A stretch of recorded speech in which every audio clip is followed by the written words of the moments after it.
안녕하세요, 여러분. Hello, everyone, and welcome to my channel Learn Korean with Harshu. In today's class, we will be doing the chapter 1 of Bharati Korean Intermediate book.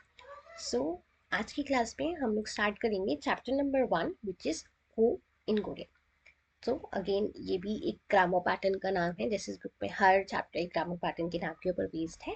सो को originally खो जो है उसकी जो अगर हम बड़ी फॉर्म की बात करें इस खरी को, जो मैंने यहाँ पे ऑलरेडी मेंशन करा हुआ है, खरी को से ही खरी को की ही शॉर्ट फॉर्म खो है. तो यहाँ पे खरी को, अगर आपको खरी को पता होगा तो खो समझने में कोई ज़्यादा मुश्किल नहीं आएगी. सो खरी को इंग्लिश में बोले तो इसका मतलब होता है एंड. ठीक है ना. अगेन खोस की शॉर्ट फॉर्म है तो उसका मतलब भी एंड ही होगा. एंड इसका जो काम होता था वो ये होता था कि दो सेंटेंसेस को अगर मुझे एंड पे बताना है, जैसे अगर मैंने बोला मैं सुंदर हूँ और मैं काइंड हूँ, ठीक है ना. तो एक सेंटेंस खत्म करने के बाद, एक क्लॉज खत्म करने के बाद हम लोग जनरली फुल स्टॉप लगाते थे और हम फिर लगाते थे खरी को. तो अगर मुझे यही सेंटेंस को कोरियन में बोलना होता, आई वुड हैव सेड कि छौनन, या कोई और पर्सन का नाम लेके भी हम बोल सकते हैं, 그 사람은 예뻐요, फुल स्टॉप. 그리고 친절해요. 친절하다 का मतलब होता है टू बी काइंड. ठीक है ना. तो इनिशियली हम ऐसे बोलते थे, बट अगर आप देखो कोरियन में आप पहले एक बड़ी फॉर्म सीखते हो एंड उसके बाद उसकी छोटी फॉर्म सीखते हो ना. तो जैसे अगर यहाँ पे अगर आपने पहले ये फुल फॉर्म पढ़ी थी या अगर नहीं भी पता हो तो अब पता चल रहा है, तो ऐसे करके फुल फॉर्म एग्जिस्ट करती है. इसी की शॉर्ट फॉर्म अगर मेरे को अलग अलग सेंटेंस ना बोल के एक ही में इसको बोलना है तो मैं वो को पैटर्न का यूज करके बता सकती हूँ. ठीक है. सो अगेन आपकी अगर बुक में देखो it's generally mention with verb, कि वर्ब के साथ कैसे को यूज होता है. बट ये जो पैटर्न है वो वर्ब, एडजेक्टिव, नाउन तीनों एंडिंग्स के साथ यूज हो जाता है. अगर आप वर्ब के साथ कर रहे हो आप डायरेक्टली को अटैच करते हो. अगर आप एडजेक्टिव के साथ करते हो तो डायरेक्टली अटैच करते हो रूट वर्ब में को. बट नाउन के साथ आप इको अटैच करते हो. तो भाचिम हो ना हो रिगार्डलेस ऑफ दैट आप इको ईगो ही अटैच करते हो वहां पे.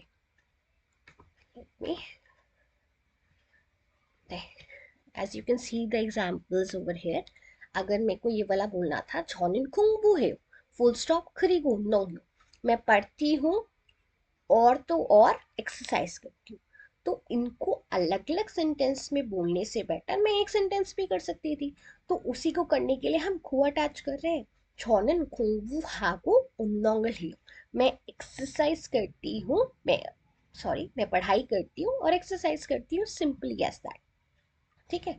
वेर एज अगर आपने नाउन के साथ यूज करना हो तो आप ये वाला नीचे वाला एक एग्जाम्पल देखना.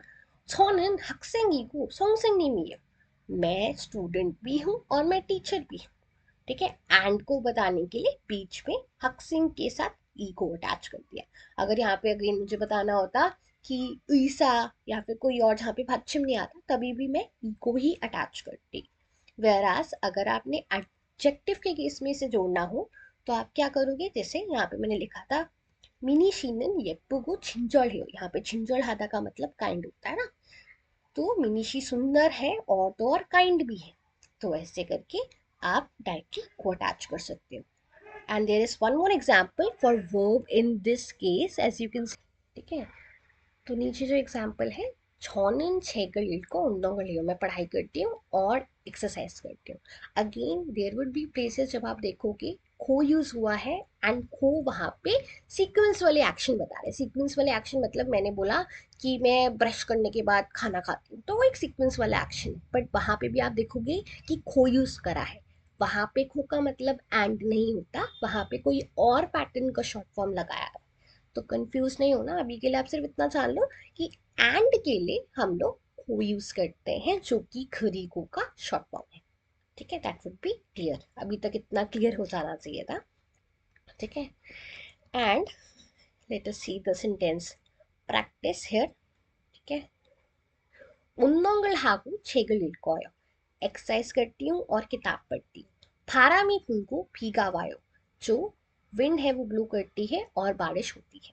सेब भी नाको, नए फूल खिल नए लीव जो हैं वो स्प्राउट होते हैं, निकलते हैं और फूल खिलते हैं. 밥을 하고 반찬을 만들어요. मैं तो राइस कुक करती हूँ और मैं साइड डिशेस भी कुक करती हूँ। अगेन यहाँ पे भाप, भाप हैज टू मीनिंग्स। वो राइस के लिए भी बोलते हैं और तो और मील के लिए भी बोलते हैं, बट यहाँ पे आपको क्लियर होना चाहिए कि वो हमने राइस के लिए यूज़ करा है, क्योंकि वो ये तो नहीं बोलेगी मैं मील पकाती हूँ और मैं ये बनाती हूँ, साइड डिशेस बनाती हूँ। ठीक है ना, ऐसे करके तो नहीं बोलेगी, इसलिए ये राइस के लिए यूज़ है। सो सॉर्टर इल्को शीडल सॉन्ग, मैं नॉवेल्स पढ़ती हूँ और पोएम्स को लिखती हूँ। तो पोएम के लिए वर्ड शी है, ये ऑलरेडी बिगनर में भी मेंशन था, एंड सो सॉल इज फॉर नॉवेल। आई들은 자전거를 타고 어른들은 걸어요। बच्चे जो है वो बाइसिकल चलाते हैं, बड़े जो है वो चलते हैं। तो हर केस में इन्होंने वर्ब की रूट फॉर्म के साथ को अटैच कर दिया है, बताने के लिए, देने के लिए एंड का मतलब। ठीक है, and let us see the समझिए। अगर आप देखें तो नीचे कुछ वही वोकैबलरीज हैं जो आपने ऊपर पढ़ी है, you can just give it a read. ठीक है ना, साथ साथ लर्न करते रहना, बिकॉज आप देखते हो कि इसके अंदर काफ़ी चीज़ें ऐसी होती हैं जो टेक्स्ट में मेंशन है बट वोकैबलरी में सारी मेंशन नहीं है। तो आई विल से कि जब भी आप सेंटेंसेस कॉन्वर्जेशन पढ़ते हो उसी के ऊपर लिख लो, एंड नीचे फिर पढ़ने की नीड ही नहीं है, क्योंकि फिर आपने सब कुछ कवर कर ही लिया है। ठीक है, सो या let us see the conversation. Single टे, सिंगल टे, योगी ये सो ते का मतलब होता है एट दैट टाइम, जैसे यहाँ पे ऑन द बर्थडे लिखा है, बट अगर आप देखो आप नाउन के साथ भी ते लगाते हो एंड बाद में भी देखोगे ते तुंगान क्या होता है ना। ते जो है यहाँ पे क्यों लगाया हुआ है कि अगर मैंने बोला सो ऑफ ते तो at the time of class, या फिर सिंगल टे तो ऑन द बर्थडे और at the time of my birthday क्या क्या हुआ था, क्या क्या करा गया था, उसके बारे में कुछ बात करी गई है। एंड यहाँ पे इस कॉन्वर्जेशन में तीन बंदे हैं, लाइक मदर, योंगसू एंड फादर, तीनों का रोल प्ले है। एंड अगेन यहाँ पे काफ़ी सारे जो पैटर्न्स हैं वो बहुत डिफिकल्ट है, लाइक अगर जिसने बिगनर से इंटरमीडिएट में आया तो पहले में ऐसे इंक्लूड नहीं होने चाहिए थे, बट कुछ कर नहीं सकते, बुक में ऑलरेडी हैं, तो जनरली आइडिया लिख के उसे लिख लेना। ठीक है ना, बिकॉज कॉन्वर्जेशन भी आ जाती है पेपर में, तो थोड़ा बहुत अगर आप अपने हिसाब से चेंज कर दो दैट्स फाइन, बट पता हो तो बाद में आसानी रहती है ना कि पहले से ही आता था, बस वो थोड़ा फायदा रहता है। 네, 어머니 said 영수야 생일 축하해, 여기에서 영수야, या क्यों लगाया है कोरियन में आप बाद में देखोगे, लाइक बुक में तो ऐसे कोई पर्टिकुलर मेंशन नहीं है, but let me tell you कि जब भी हम भानमाल यूज करते हैं and किसी को भी नाम को या किसी को भी प्यार से बुलाते हैं, तो इन दैट केस आप आ या का यूज करते हो। अगर आप लोगों ने कभी देखा हो when what was the name, सोनचोक लवली रन राइट, तो उसमें होता है ना संजया संजया, and same with queens of tears, है ना। तो आ और या जो होते हैं वो भानमाल बताने के लिए यूज होते हैं। ठीक है ना, तो किसी भी नाम या किसी भी जानवर के आगे भी लिख सकते हैं जिसको आप जैसे फैमिली मेंबर मानते हैं, वो लोग अपने डॉगी को भी प्यार से बुलाते हैं ना, तो इसलिए यूज करा। सेंगे चुका है बर्थडे की बहुत बहुत बधाइयाँ। अगेन क्योंकि वो मदर थी तो उन्होंने यो पैटर्न नहीं लगाया ना, क्योंकि आप यो जब लगाते हो तो वो आप हो जाता है, like it's a formal thing ना, यो लगा रहे हो। जैसे अगर आप इनफॉर्मल में भी यो लगा रहे हो, अगर मैं ये करती तो ये तुम फॉर्म होती, ये जो खाली इतनी है दैट इज तू फॉर्म, और अगर मैं फॉर्मल लगा रही होती चुखा मीरा तो दैट वुड बी आप फॉर्म। तो अगेन मम्मी अपने बच्चे से ऐसे बात कर सकते हैं, इसलिए लगाया है। 영수생, 네 어머니 고맙습니다. 지금까지 저를 키워주시느라고 고생 많으셨어요. हाँ mummy, thank you so much, अभी तक आपने मुझे जो पाल पोस के बड़ा करा उसमें आपने बहुत मेहनत लगाई होगी, थैंक यू फॉर दैट। तो यहाँ पे खीवो छुशीदा, बड़ा करना, छुदा था, छुशीदा लगाया है क्योंकि मम्मी से बात कर रहा है। नरा को पैटर्न जो होता है, it's something like you can say कि कोई भी चीज़ करने का नेगेटिव रिजल्ट क्या हुआ। तो जैसे होता है ना कि मम्मी ने इतना टाइम दिया, 20 साल दिए, जो भी टाइम दिया एंड उससे उन्होंने मेहनत से बड़ा करा, तो उसकी वजह से वो अपने करियर या किसी भी चीज़ पे ध्यान नहीं दे पाए, तो नरागो नेगेटिव रिजल्ट की बताता है वैसे तो बात। ठीक है,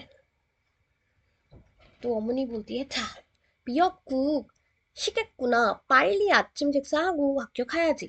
또 자, 여기서 차는 इट्स समथिंग कि जैसे फिलर वर्ड होता है ना, ये रहा, ओ ये, जैसे हम भी हिंदी में बोल जाते हैं ना, इधर ऐसे हम एक्सप्रेशन से भी बोल जाते हैं, अदरवाइज थोड़ी बहुत जैसे वोकैबलरी होती है ना, वैसे कोरियन में भी जैसे ये छा वगैरह है, समथिंग लाइक दैट ओनली। तो छा वगैरह इज समथिंग लाइक आ गया, जैसे हम ऐसे के लिए बोल रहे हैं, तो इट्स अ एक्सप्रेशन। अगर आप इसे इंग्लिश में ट्रांसलेट करते हो तो no need to do that, कोई करने की जरूरत नहीं है ऐसे फिलर वर्ड्स को ट्रांसलेट। मियाकोशिकुना, मियाकोक इज सीवीड सूप, समथिंग जो कि जो बच्चे होते हैं वो ज़रूर खाते हैं अपने बर्थडे पे। अगर आपने कोई कोरियन सीरीज में देखा हो, ग्रीन कलर का होता है, लाइक सूप वगैरह सा होता है, उसमें सीवीड डला हुआ होता है। तो इट्स समथिंग जो कि बच्चे इसलिए खाते हैं क्योंकि जब at the time of like you can say the pregnancy और द बर्थ, जो मदर होती है इसे बहुत ज़्यादा खाती है, तो उन्हीं की याद में वो लोग भी अपने बर्थडे पे खाते हैं। एंड यहाँ पे शिकता का मतलब होता है टू गेट कोल्ड, यहाँ पे खेत की हो जाएगा, गेस लगाने के लिए। एंड जो खुना पैटर्न है इज समथिंग जो कि सरप्राइज, रियलाइजेशन या डिस्कवरी की बात कर रहा है। तो वो बोले अरे अरे, ये सीवी ठंडा हो जाएगा, जल्दी अपना ब्रेकफास्ट करो और स्कूल जाना चाहिए ना। तो योगी ऐसा यहाँ पे जो याजी लगाया है, तो जाना चाहिए, यू शुड गो और you must go to school ना, you should have your breakfast and you should eat your breakfast like quickly and just go to school, ऐसे करके। 또 아버지 생 우리 영수가 갈수록 점점 의젓해지고 담직해지는구나. 이건 아버지의 생일 선물이다. जो यंगसु अपने बेटे की बात कर रहा है कि खालसरुक, जैसे जैसे तुम बड़े हो रहे हो वैसे वैसे, 의젓해지고 that is mature and 듬직해지다 that is reliant. तो तुम बड़े होते जा रहे हो, मेच्योर होते जा रहे हो, ये रहा मेरी तुम्हारे पापा की तरफ से तुम्हारे लिए बर्थडे गिफ्ट। तो यहाँ पे रियल सिर्फ जो पैटर्न है वो बताता है कि जैसे जैसे एक चीज होती रह रही है वैसे वैसे कोई और चीज, जैसे जैसे वो बड़ा होता जा रहा है वैसे वैसे वो अच्छा सुंदर मैच्योर होता जा रहा है, उसको बताने के लिए यूज करा था। सिर्फ इतना हिंदी में मतलब लिख लेना, पूरा मत जाना कि क्या लगता है किसके साथ लगता है, अभी इतनी जानने की नीड नहीं है आप लोगों को, ठीक है। तो यंगसू से वाह हुए हो, जैसे ठीक है ना, वाओ व्हाट इज इट और समथिंग लाइक दैट, ठीक है, क्योंकि उसके पापा ने बोला कि ये रहा तुम्हारे मेरी तरफ से तुम्हारे लिए गिफ्ट। 아버지 셋, 네가 원했던 मोबाइल फ़ोन이다। नीगा, नीगा किसके लिए होता है, यू के लिए होता है। एंड इसके अलावा एक और होता है, दिस इज नेगा। इसमें लोग काफी कंफ्यूज होते हैं, तो मेक श्योर इसे ढंग से पता होना चाहिए। जो ये एच वाला है नेगा, मेरे लिए होता है, नीगा दूसरे पर्सन के लिए होता है।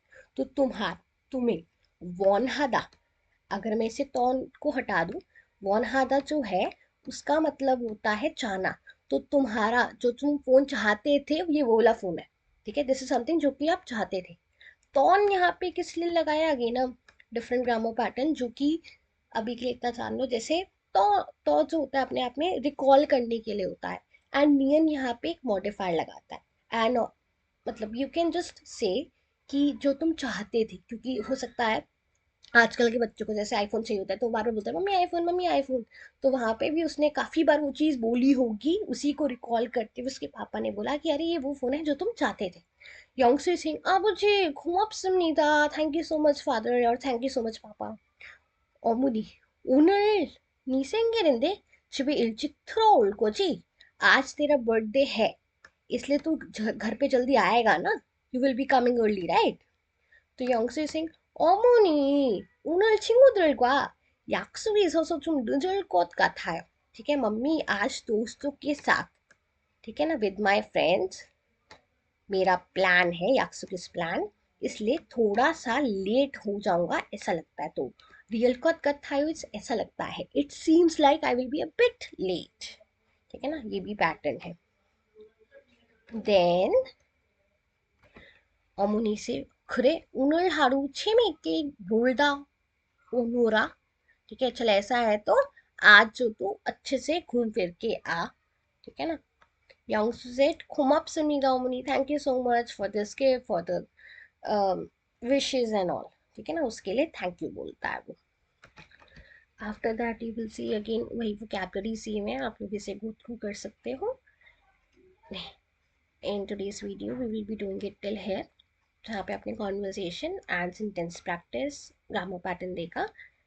In the next video I'll try to cover that thing, or I was even thinking कि हम लोग कर सकते हैं कि I can just give you just about the topic जो पैराग्राफ है, बिकॉज यूल सी अभी अभी तो इट्स फाइन, छोटे से हैं, ईजी है, डुएबल है। बट इफ़ यू थिंक ऐसे कोई पार्टिकुलर डाउट आ रहा है तो वी कैन डू कि I can let you know, you can message me, you can comment me on that video only. Other than that, we can do grammar pattern and conversation for the rest of the chapter. Do let me know what you think about this. 네, 오늘 비디오는 여기까지였습니다. 감사합니다. Thank you all for watching. See you in my next video. Thank you so much for watching. See you in my next video. Bye bye.